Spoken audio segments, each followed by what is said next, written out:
at about 8:45 hours by anti-crime patrol ranks from Regional Police Division 4C. According to the GPF, between October the 21st and November the 3rd, 2023, Fifi and another male were involved in 7 robberies between Annandale and Nonpareil, East Coast Demerara. During the spate of robberies, Fifi wounded most of the victims, one of whom is presently hospitalized. Fifi was previously charged on April the 23rd of this year with robbery under arms, and he was released from prison on August the 30th. This morning, police reported that Fifi was seen riding a bicycle at Annandale.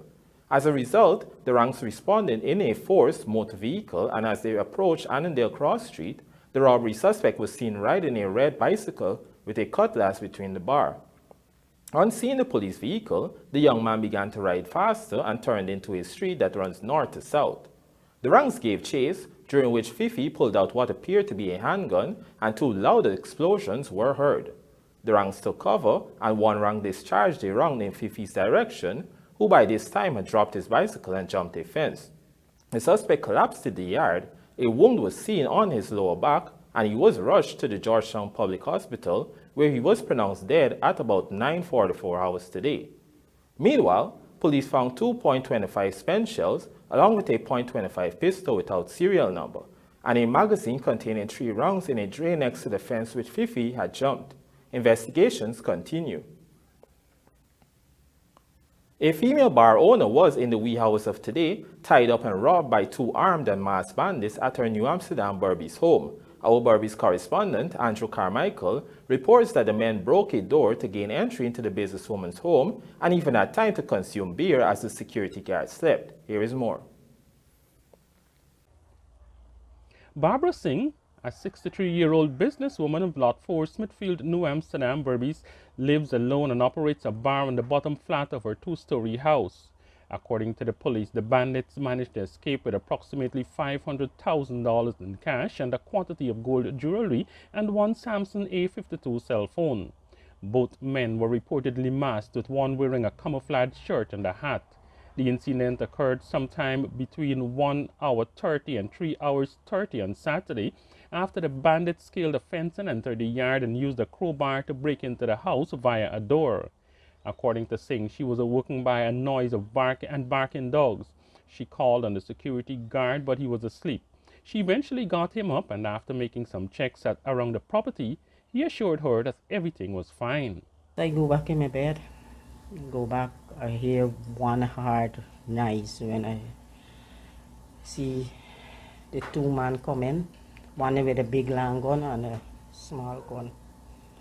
And come in and ask me, where is the money, where is the money, where is the gold, where is the gold? And shouting, screaming all the time for neighbors here because my windows is normally open. Screaming, I call them, they watch, yes, they watch. Thieves in here, they killing me. The bandits then bound the woman's hands and her feet, after which they ransacked the room, demanding cash and jewelry from the businesswoman. They come on top of me because I was fighting to pull out the tape, right? And they put the knee and the resting knee on top of me. And they hit me in the face. Anyway, the search a good time, the search and get take what they find.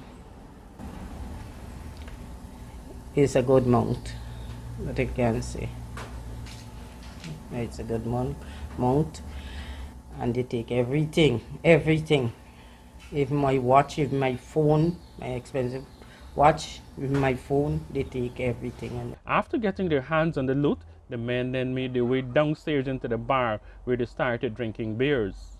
During this time, Singh managed to free herself and went downstairs, at which points the 2 bandits ran away. Singh said the keys to the bar were in the kitchen, and the bandits used it to open the back door to the bar. I get to open my door upstairs, and I come out to the front door, and I come downstairs. And I go to peep, and I see the 2 of them coming, and I first if I jump over, hey, to climb over. And they hear something knock, and then they get away. The men reportedly jumped over a gate and made good their escape. The police are on the hunt for the 2 bandits. For the Evening News, Andrew Carmichael. In this current round of continuous registration set to be wrapped up this month end, the Guyana Elections Commission, GECOM, has processed close to 15,000 new registrants over the past 3 months. Find out more in this report. This was revealed by Public Relations Officer of the Guyana Elections Commission, Yolanda Ward. The ongoing registration cycle commenced on July 4, 2023 and is slated to conclude on November 30, 2023. Ward told this newscast that as of November 2nd, approximately 25,846 transactions were completed by the Elections Commission during the exercise. Of these transactions, some 14,950 were new registrations, including 9,551 persons who are 18 years and older, and another 5,399 persons between the ages of 14 and 17. Additionally, there were 1,851 applications for transfer and a further 2,300 who applied for changes or corrections. The GECOM PRO also disclosed that some 6,145 persons have applied for replacement of their national identification card, while another 600 persons also applied for a photo retake.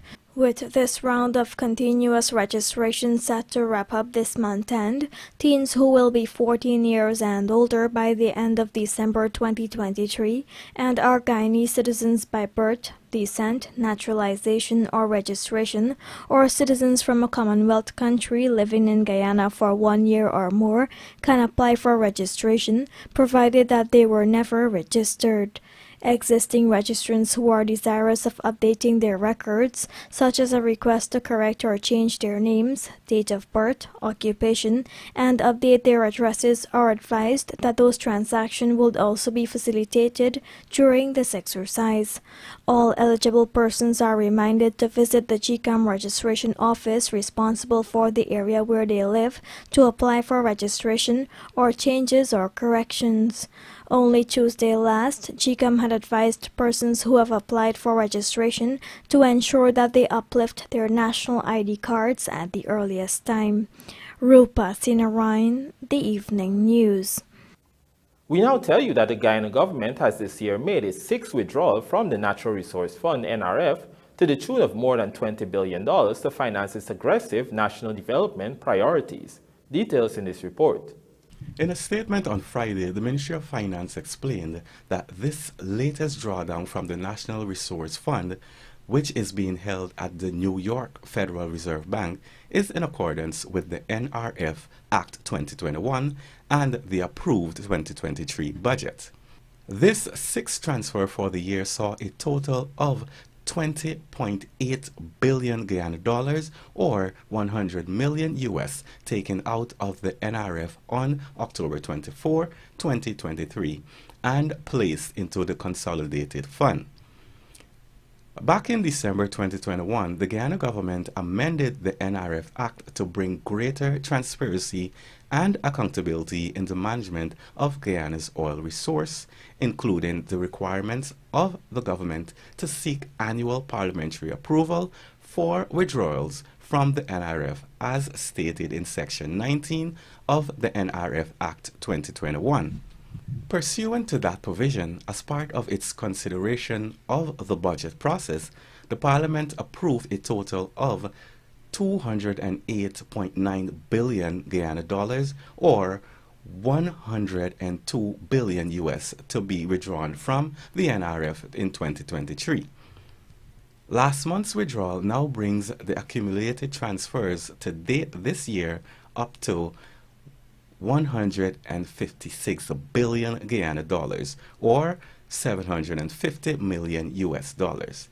This means an additional 52.9 billion Guyana dollars will have to be transferred before the end of 2023. The People's Progressive Party Civic PPPC administration previously said it will continue to work aggressively through sound and transformative investments for oil resources from the NRF by utilizing these funds in a clear and transparent manner to benefit for the present and the future generations of Guyana. Only in September, the government reported its fifth withdrawal from the NRF, totaling 10.4 billion Guyana dollars or US 50 million.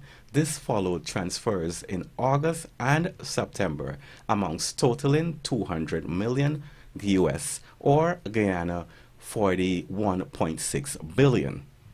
The funds in the NRF have their origins in the oil-rich Stabroek Block offshore Guyana, where United States oil major ExxonMobil and its partners are producing light sweet crude since December 2019.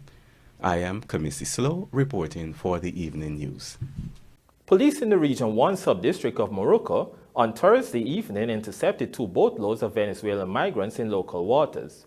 The Evening News was told that, in total, there were 19 Venezuelans in the 2 boats, 8 in boat 1 and 11 in the other, with only 1 female among them. They were mostly between the ages of 25 and 30 years old, and none of them had any proper documentation.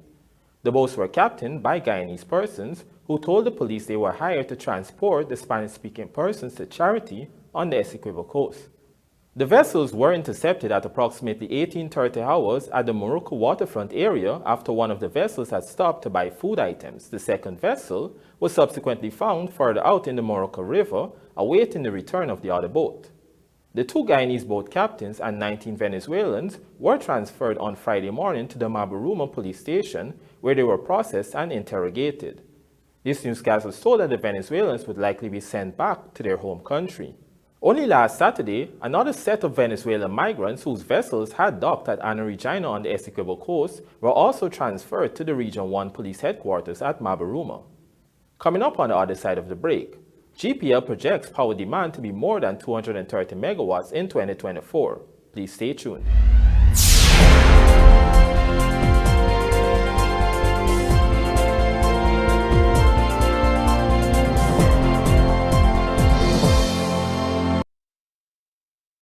Superbet, your best bet. With many agents countrywide, our products are easily accessible. Visit an agent nearest to you to play your favorite games. Must be 18 years and older. Terms and conditions apply. Play responsibly.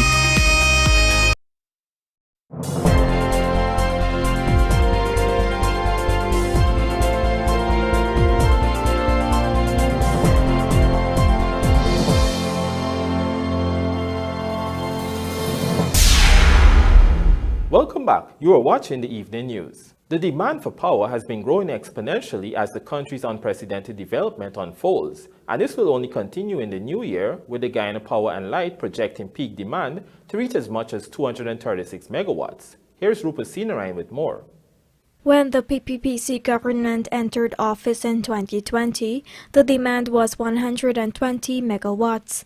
This grew to 136 megawatts in 2021, 156 megawatts by 2022, and then peaking to 184 megawatts in 2023. This year's peak was recorded when all industrial customers switched over to the national grid. Minister within the Public Works Ministry, Deodat Indar, on Thursday facilitated a press conference with other officials from the state-owned utility company, where it was projected that the demand for power will reach 236 megawatts next year. According to the minister, plans will be set in motion to adequately cater for this. We are looking somewhere on average peak in 2024 about 236 megawatts. So what we have done, we have received some unsolicited offers so far at GPL, and persons who have some form of capacity and have given proposals. So we will be looking at those proposals to make sure that we address the increase in demand come 2024. So that process already started to some extent. Power usage peaked this year after many self-generating consumers migrated to the public grid in a bid to capitalize on the lowered power costs and advantage of government subsidies on fuels to keep the cost of living stable. Currently, there are 557 customers who are capable of self-generating and otherwise classified as Class D. These would consume about 30% of total power generated for the entire grid. They have since been removed from the grid at peak hours in order to regulate power generation, especially for common households. Rupa Sinarain, The Evening News. EU Ambassador to Guyana, René Van Ness, is urging that there is no time to waste in setting concrete measures to address climate change as countries prepare for the United Nations Conference of Parties, COP28, to be held later this year in Dubai. Here's Rupa Sinarain again with the details. Addressing the salient item of climate change as he spoke with media operatives on Friday, the EU diplomat said more action and less talk is needed at this critical time. While there were clear intentions set out in the Paris Agreement at COP21, Ambassador René Van Ness drew attention of the apparent hesitation seen since. Everyone that is committed and worried to the overall climate change agenda wants to see more action, wants to see less talk. I mean, we were pretty clear as the world in Paris about what should happen, and now we see that there is, I don't know, a hesitation to implement, to take the next steps. The central aim of the Paris Agreement was to strengthen the global response to the threat of climate change by keeping a global temperature rise this century well below 2 degrees Celsius above pre-industrial levels, and to pursue efforts to limit the temperature increase even further to 1.5 degrees Celsius. Now, the European Union is worried about the status of climate change as the ambassador threw support behind initiatives and calls of Guyana and its government. Hopeful that COP28 will result in concrete actions, he contended that there is no time to lag. The EU is very worried about the overall state of climate change and is very willing to take these actions that are necessary. So we support your president in that. And I know that the preparations are really far advanced, and I'm hopeful that the parties at COP28 will indeed be able and willing to come to agreements that will be translated in concrete actions, as there is no time to waste anymore. Vulnerable to the effects of climate change and the ripple effect on the country's agriculture sector, Guyana will be allocating some $500 million for climate proofing within the next 3 years. Vice President Dr. Barrett Jagdeo disclosed this last month. Small island developing and low-lying coastal states face imminent threats of climate change and have been promised funding for climate adaptation. However, Jagdeo contended that this will never materialize on a level that is required to safeguard these nations, and as such, government is making its own moves. Rupa Sinarain, The Evening News. Andrew Carmichael joins us again to report that a farmer of Palmyra Village, East Kanchi, Berbice, is seeking compensation after a fire deliberately set to a vacant lot of land next to his coconut farm destroyed his trees. Here is more. 57-year-old Karamchan Dugnauth of Lot 45, Palmyra Village, Berbice, says it was days after his coconut field was burnt that he learnt of it. Based on investigations, the suspect has a dispute over the ownership of a plot of land in close proximity to Dugnauth's field. According to him, it was last Saturday that the discovery was made. Last week Saturday, I went down to the backyard to pick 2 coconuts, and I discovered that my whole backyard burned down. And I ain't getting no information and no satisfaction from the police. Catch the man on the spot, admit that he did light the fire, he and his cousin, and then Lucy. The police are to Lucy. Do you have any issue with the person?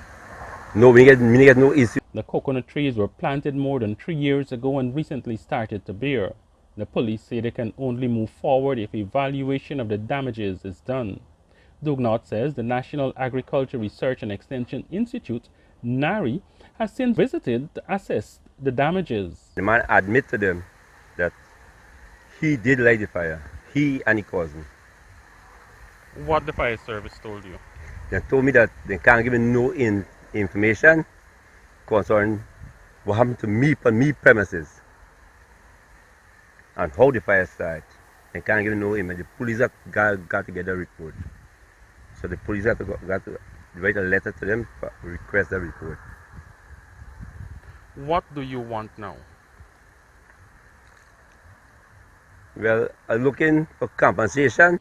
Meanwhile, the fire department over the past 2 months has been advising persons not to light fires in open spaces, pointing out the dangers being posed to lives, livelihood and property during the current dry spell. For the Evening News, Andrew Carmichael. In this Committee Slow report, you will hear 68-year-old Marilyn Kite opening up about her decision to opt for alternative route of herbal medicine to treat her breast cancer after just one session of chemotherapy. Let's have a look. After being diagnosed with breast cancer in 2011, Marilyn Kite's survival journey took a unique turn as she ventured into exploring alternative treatment options after experiencing serious side effects from the chemotherapy. Faced with the physical and emotional toll that the conventional treatment had on her body after seeing what her own mother went through, Marilyn began to search for a more gentle and holistic approach to beat cancer. I was introduced to a herbalist, herbal doctor, and she treated me. With the guidance of Marilyn's herbal medicine specialist, Marilyn found solace in utilizing natural remedies to support her body's healing process. The decision empowered her to take an active role in her treatment, incorporating herbal teas, tinctures, and poultices into her daily routine. Though she has relapsed into remission again and having a surgery done, she is doing better. I had to go to the extent of having surgery. Okay. And taking off one side.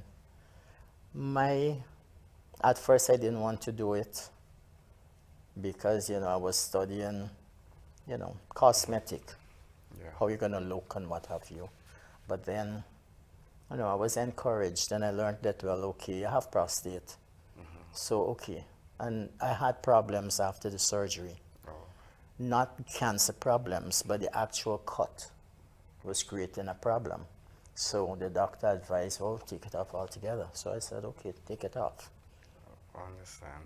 All right. But so my herbalist did give me some medication. She gave me stuff for the lymph nodes. She gave me stuff to clean the blood. And thank God. The 68-year-old shared that having a support system is pivotal to help navigate the physical and emotional aspect of her journey and encourage other cancer fighters to develop their own coping mechanism. As I said, I blank things out, right? Yes, I have one particular friend. She's like a sister to me. Okay. And when she heard that I was at stage 3, she actually broke down on the phone talking to me, but she was my major support outside of my family. I have a daughter, I have a grandson, right? We live together. And she was my main support. Where friends are concerned, I have other friends that check in with me periodically to see how I'm doing, right? But she's always there for me. On some misconception of the stigma against breast cancer, Marilyn noted individuals should be strong for themselves, no matter how tough it seems. I just want to tell people that they really have to be strong to cope with that chemo and the radiation. It calls for a lot of strength to go through what you experience when you do it, because chemo actually kills the good and the bad blood cells. So because of that, you've got to eat certain types of foods and all that sort of thing when you're going through chemo. Okay. So it's, it calls for a lot of strength. Marilyn said her journey is a testament to the power of personal choice and the potential for transformative healing experiences when alternative routines are embraced. I am Kamisi Slow, reporting for the Evening News. And now for a look at the bridge reports. The Demerara Harbour Bridge will be closed to vehicular traffic on Sunday, November 5th, 2023 at 22 hours 30 for a period of 1.5 hours. Meanwhile, the BERBICE River Bridge is expected to be closed at 10 hours 50 on Sunday, November 5th, 2023, also for a period of 1.5 hours.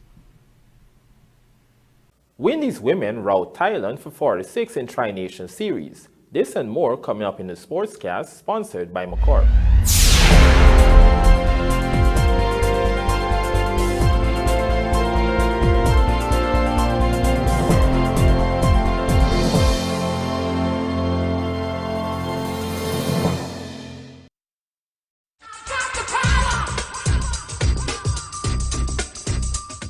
Contractors, available at Sylvie's are Karcher push sweepers, equipped with dual bristles. These push-powered machines can cover over 32,000 square feet per hour, collecting sand, dust, and particles from roadways and project sites. Save time, use less labor, and earn more. Order yours now at sylviesonline.com or at our 31 High in Hatfield Streets or Lot 90, East Henrietta, Essex.